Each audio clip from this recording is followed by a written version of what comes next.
The night was alive with fire, a cruel blaze swallowing everything I'd poured my heart into. My lakeside resort, Willow Haven, stood no chance against the inferno. Flames danced across the pine-frame cabins, their angry orange glow mocking the serene sunsets my guests once loved. The still waters of Lake Serenity mirrored the destruction, turning the scene into a twisted painting of loss. I stood frozen, watching my dream years of sweat, SAVYNGS, and sleepless nights crumble into ash. Fire trucks clogged the narrow road, their sirens screaming, lights flashing uselessly against the chaos. Firefighters scrambled, hoses in hand, their shouts drowned by the roar of collapsing beams.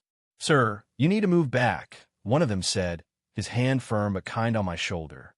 I nodded, barely registering his words, my eyes locked on the devastation.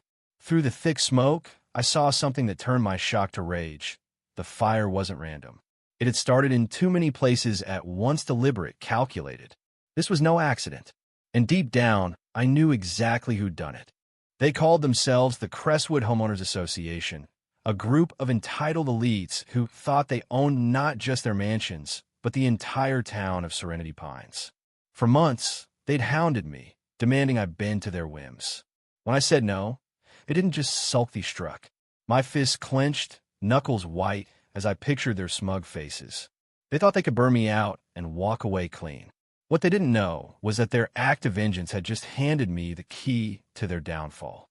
My name's Ethan Harper, and 6 months ago, I was just a guy trying to build something honest in this quiet mountain town. Growing up, I spent summers fishing in my grandpa's cabin by the lake.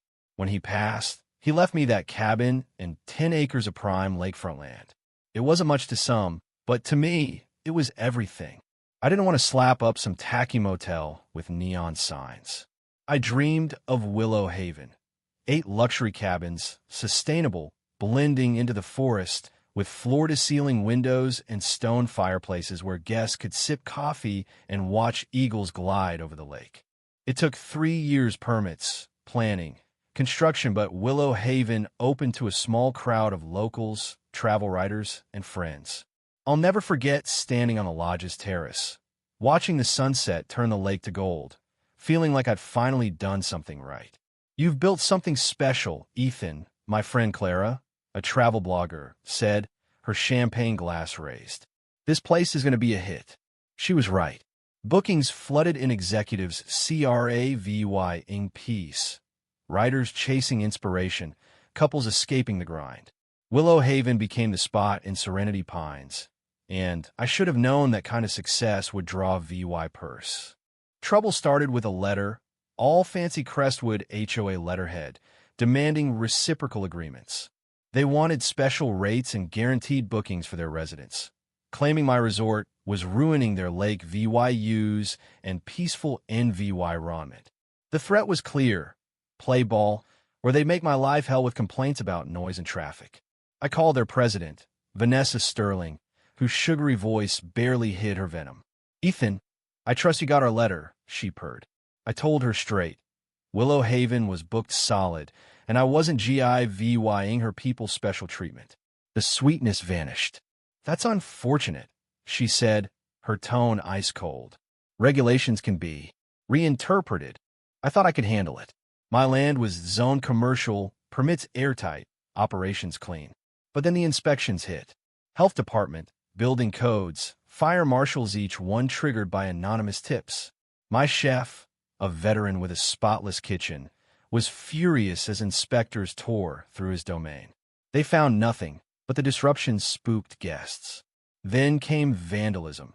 Trash on the beach, tires slashed, my pool turned toxic green. I installed cameras, hired a night guard, and documented everything. Still, bookings dropped and cancellations piled up. One June morning, I spotted Vanessa and her VP, Derek Langston, on the public shoreline, snapping photos of my property. When they saw me watching, they scattered like roaches. That afternoon, another letter arrived, nitpicking my boathouse height and roof color covenants that didn't even apply to me. My lawyer, Rachel and Gwen, laughed it off. "They've got no legal ground, Ethan. This is harassment, plain and simple. We sent a formal reply, rejecting their demands, but Rachel warned me, they won't stop. Keep your cameras rolling. By July, things got uglier. Guests were accosted in town, told Willow Haven was under investigation. Bookings tanked, and I slashed rates to keep beds filled. Then, in September, I found a note nailed to my dock, saw last warning. Open your doors to Crestwood, or watch them close forever. Saw I bagged it, called Rachel, and showed the sheriff grainy footage of a hooded figure Derek's build, Derek's walk. Not enough for an arrest, Deputy Larson said, but I'll rattle their cage. I hoped it'd scare them off. I was wrong. A week later, I woke to glass shattering and smoke choking the air. Flames devoured the lodge. I ran, banging on cabin doors, helping guests escape. By the time firefighters arrived, Willow Haven was gone. The fire marshal, a grizzled vet named Callahan, pulled me aside at dawn. This was arson, Ethan. Multiple ignition points, diesel residue. You got enemies. I told him about the HOA, the note, the harassment. He nodded. We'll dig. Stay safe. The days that followed were a blur of despair. The smell of smoke clung to me, a constant reminder of my loss. Friends called, Clara wrote a gut-punching article about the tragedy, and locals offered help. But nothing could rebuild what I'd lost. My staff moved on, and I let them go. Each could buy a nail in Willow Haven's coffin. I couldn't even face the ruins. Insurance would cover some costs, but the fight was gone from me. Until a random email changed everything. It was a reminder from the county clerk. Saw quarterly infrastructure funding board meeting.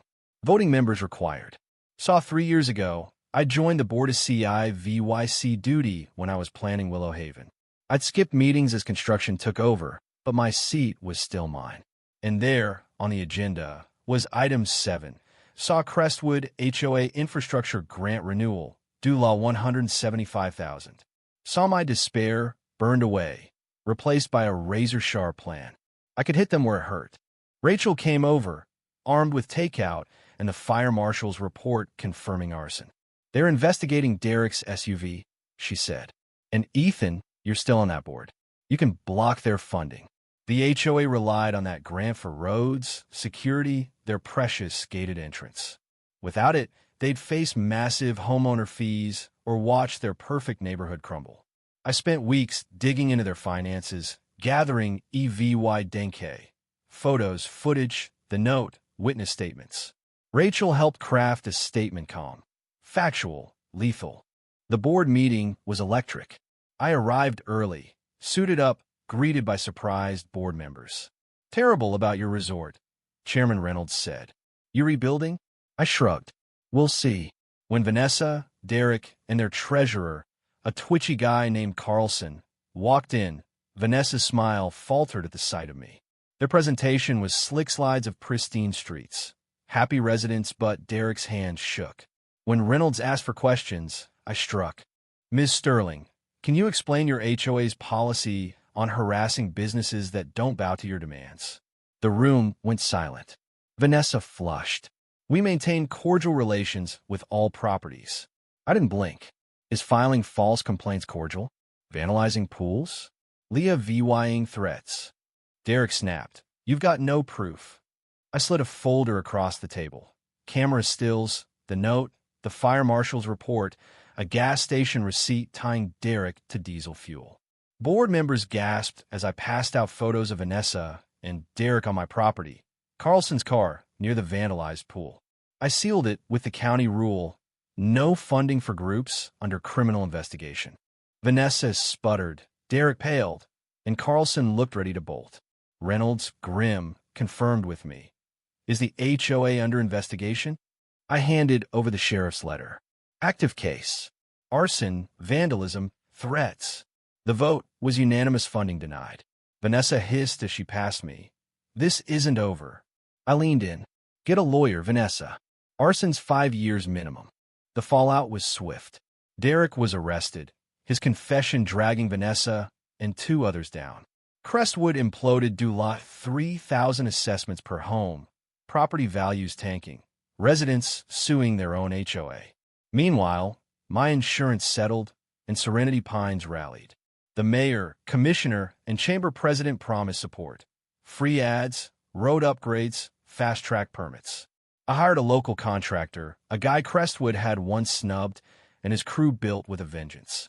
Willow Haven rose again bigger, bolder, with 12 cabins, a public restaurant, a marina, and an artist program to enrich the town. I didn't cave to Crestwood, but I opened my doors to the community. Pro-VYing success doesn't need to be selfish. Standing by the lake, watching the sunset, I felt not just satisfaction, but triumph. They tried to break me, but they'd forgotten one thing. I held their strings. Construction starts tomorrow. The ashes are gone, and something better's coming. Crestwood learned the hard way. No one's untouchable. But what do you think? Was I right to use my board seat to crush their funding, or should I have let the law handle it?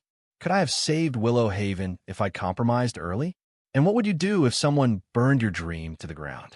Drop your thoughts below, hit that like button, and subscribe for more stories where the underdog bites back.